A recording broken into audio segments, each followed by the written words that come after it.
guest, Ayo Otaigbe, is a retired director of nursing, Nigerian Port Authority, Lagos, and now the head of Department Genetic Counseling, Sickle Cell Foundation Nigeria. She is also a lead genetic counseling trainer for counselors all over Africa. And it's an honor to have you join us this new year, the first edition in 2023. How are you doing today, ma'am? I'm doing fine, and you? Doing very well. Welcome to the new year. Happy New Year. Same to you. Yes, ma. We have seen the new year, and we will continue in it. Amen. Yes. Amen. So today we're talking about sickle cell disorder, misconceptions. Yes. Yes, ma'am. Yes. Sickle cell disorder, myths and misconceptions. Let me first of all describe myth. When we say myth, what does that mean? Yes.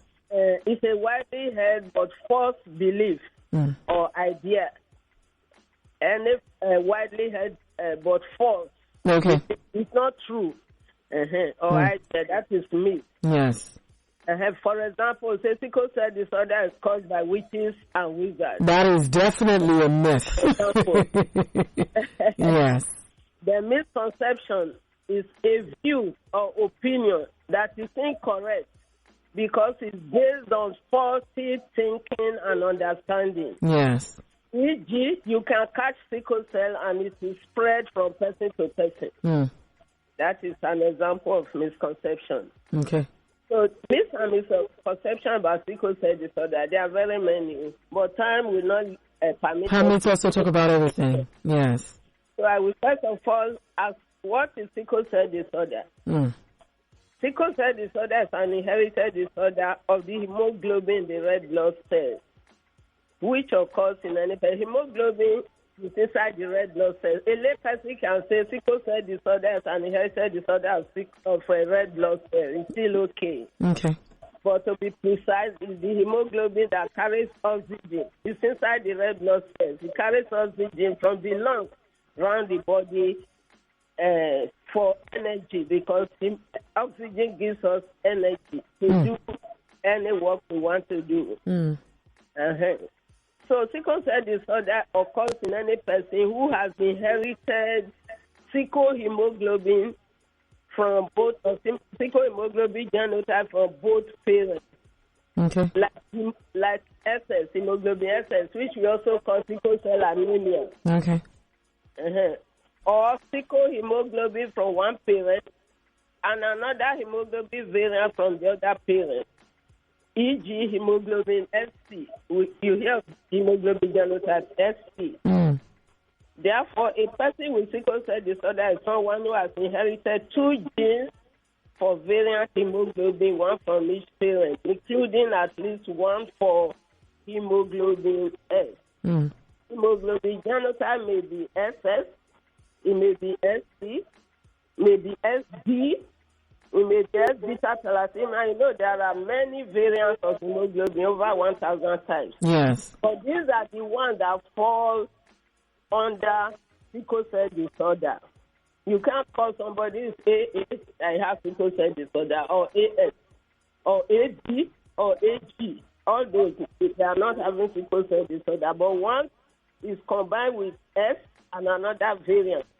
That is sickle cell disorder. As I've mentioned now, ADSS, SP, SD, S-beta thalassemia, could be SP, could be SO. There are very many. Okay. Mention is few.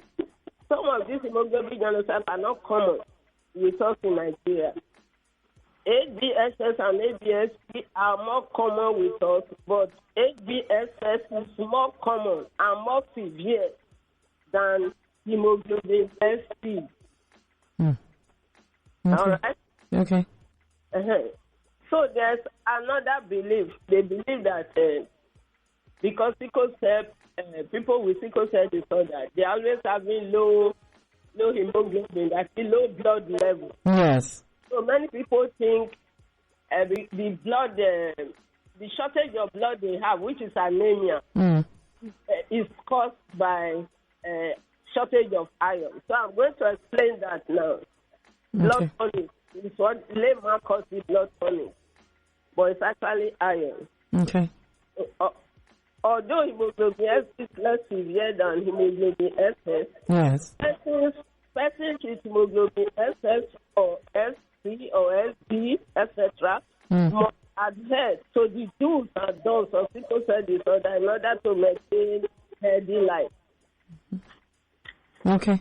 So whether you have hemoglobin SS or SC, Yes. you're not supposed to take iron medicine. They all take the same routine medications. Okay. What tablet do we give to them? We give them proguanil, which is paludrin. We give them folic acid. If they are children, we add penicillin G to prevent them from pneumococcal infection, which is susceptible to children with sickle cell disorder. So whether a person has ADSS or SC, they are not to take drugs that contain iron, what they call blood tonic, like Febilan tonic, Fagon, Fesolate, they are many.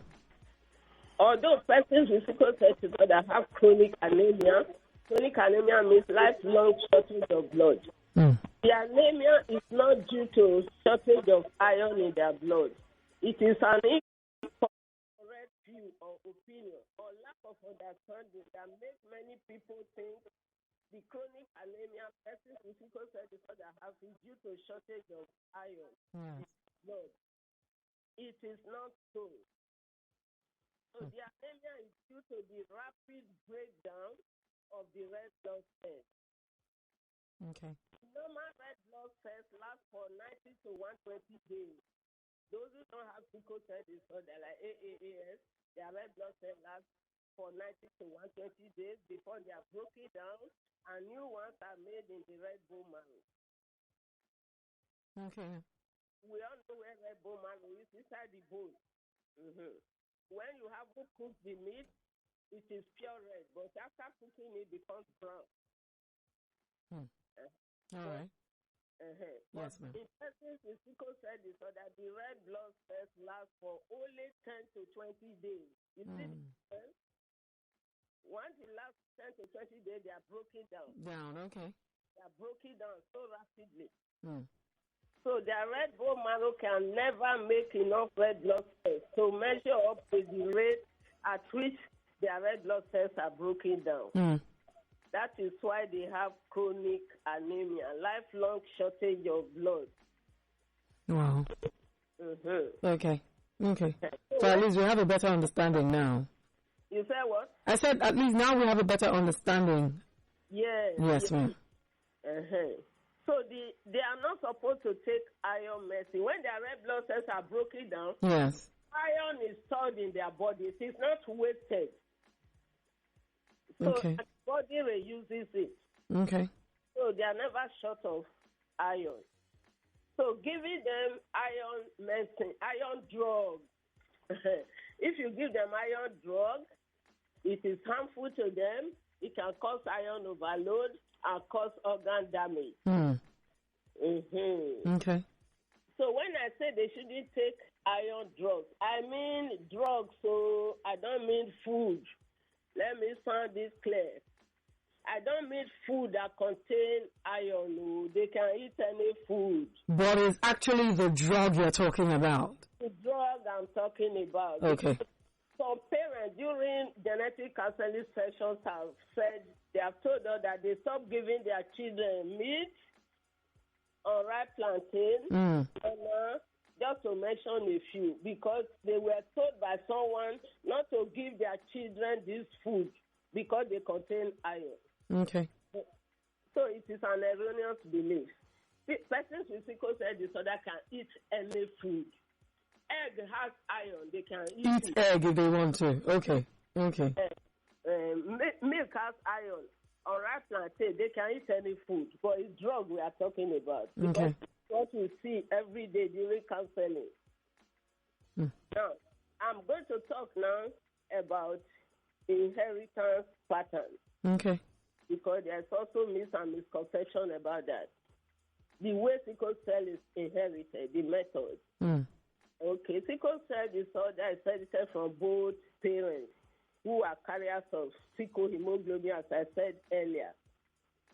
For example, if a couple, both of them, the man and woman, they both have hemoglobin genotype AS, which is a trait.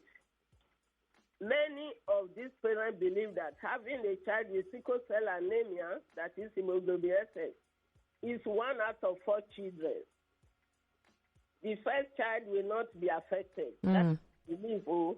It is the first child that will be born with hemoglobin SS, but this is not true. The truth is that having a child with hemoglobin SS or genotype SS is a game of chance and not choice. Yeah. So the risk of having a child, an SS child is in every pregnancy. We see some parents, they may have 4 or 5 pregnancies without having an SS child at all. Some of them may have 1 or 2 SS children. Okay. Or all the pregnancies may turn out to be hemoglobin SS children. I've seen a family. Where that happened, yeah. Yes, all the 5 children SS, all the 3 children SS. So it's a game of chance, game of luck. So that is their belief on inheritance patterns. Okay. So, I'm giving an example. There was a man, yes, ma'am, a father with 2 wives. The first wife had 4 children, no SS child. The second wife had 1 SS child. The father of the child refused to look after the child. His belief was that the child inherited hemoglobin SS from the wife. Yes. And not from him or from his family. The reason was that he gave was that the first wife has 4 children, no SS. So this one that has 1 SS is not from my family at all. It's not from me. It's from the wife's family. That's their belief. Yes. So the reason he gave that, the reason was that because the first wife has 4 children, no SS child. So during counseling session, the 2 wives were asked for their father, their husband. The 3 of them were asked to come for hemoglobin genotype test. And when we tested them, we found out that the woman, the first wife is hemoglobin genotype AA. The second wife, hemoglobin genotype AS. The man, hemoglobin genotype AS. You see that? So the child has inherited S from the mother. Yes. S from the father. It was after counseling that the man believed that this child with hemoglobin SS inherited it from him and the mother. So there are lots of myths and misconceptions, exactly. And are demonstrated by saying this sickness is due to ancestral cause. It is due to retribution. It is caused by blood-sucking demons, witches and wizards, the gods and the goddesses. Yes. So the person with sickle cell disorder, they are bikuls in Yoruba, Ogbanje. They die, they come again and they die. So parents, because of this belief, they make sacrifices to appease the gods and the goddesses, wasting their money. This money they should use to look after the children with sickle cell disorder. This is because of their erroneous belief. Okay. Some people have the erroneous belief that sickle cell disorder is contagious or infection. You can catch it from someone who has it. There was a lady, a lady who has a hemoglobin SS. He had a baby. And when he had a baby now, the parents of the husband refused that the mother should feed the baby. Yes. But if he feeds the baby, it will transfer the hemoglobin SS to the child. Wow. Wow. Saying it now, it looks simple, but it was not simple. It was not simple back then. The genetic counselor had to intervene. It was a very tough this thing for us, genetic counselor, before they believe that it is inherited, it is not passed on through breastfeeding, or it's not contagious, it's not infection. Thank God for that. So some parents during genetic counseling sessions have said they stop giving their children meat or ripe plantain, banana, and everything, as I said earlier, because of erroneous beliefs. Then, a mother, yes, ma'am. Some of them believe that people with sickle cell disorder, they die young. They don't live. That's another myth. Yes.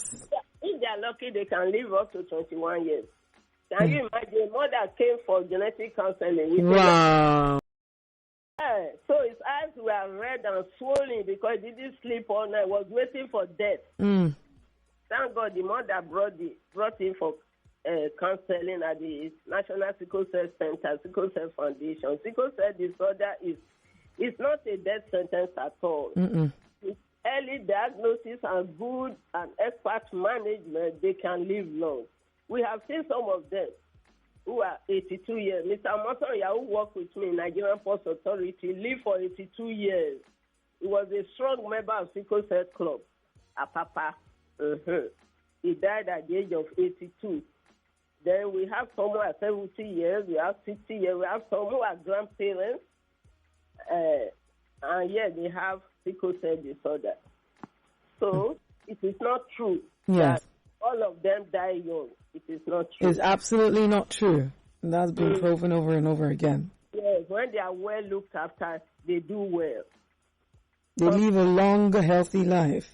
Yes, yes, they live a long life, fruitful life. Fruitful life, exactly.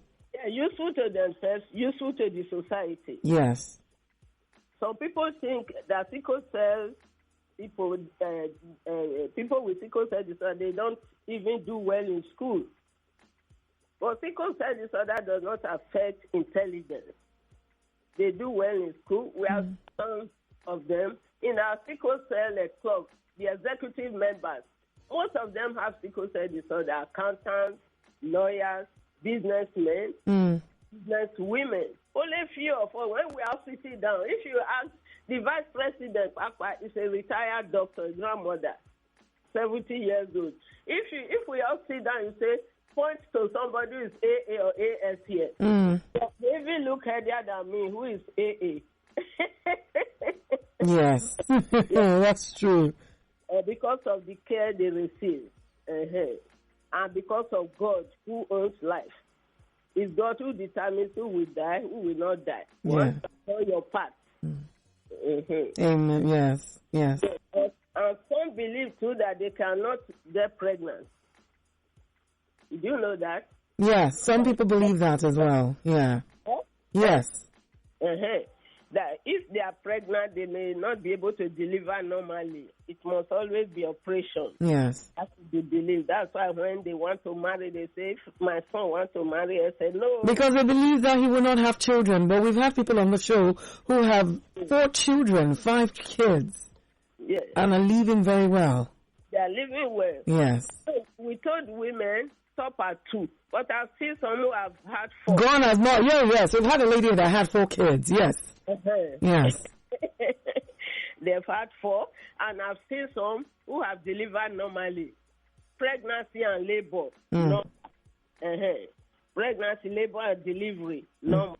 But we always advise them that when they are pregnant, they should not just go to anyhow hospital. Yes. They should register under the care of doctors who are specialized in looking after women with sickle cell disorder during pregnancy, labor, and delivery. That's what we always tell them. Yes. When it comes to us, we refer them to those we know that these are good in looking after them in labor, in pregnancy, labor, and delivery. Delivery, yeah. So we don't take chances at all with them when they are pregnant. No, extra care has to be given, so at least the child and the mother are properly taken care of, and for the safe delivery of the baby. You said what? I said the mother and child have to be properly taken care of, so they definitely have to check into a very good hospital. Yes. Because we've seen some of them who died during delivery or or they were not well looked after. They didn't go to the right place to register. Then we have children, enlarged spleen. Some children with sickle cell disorder can have enlarged spleen. Their spleen does not function normally. This is why they are susceptible to infection. Normally, the spleen protects the child from infection by removing bacteria from the blood. Yes. And by producing substances that protect the child from certain infections. So when they have enlarged spleen, their parents, instead of taking them to see the doctor, we take them to native doctors. And what do these native doctors think? They think the enlarged spleen is due to bad blood. Yeah. So the native doctors make small lacerations on the abdomen at the site of the spleen. No. To draw out the bad blood. This is dangerous, very dangerous. Very, very dangerous. Yes, because the child can bleed from the laceration and lose blood, the blood that is not there. Yes. A child with sickle cell disorder is already anemic.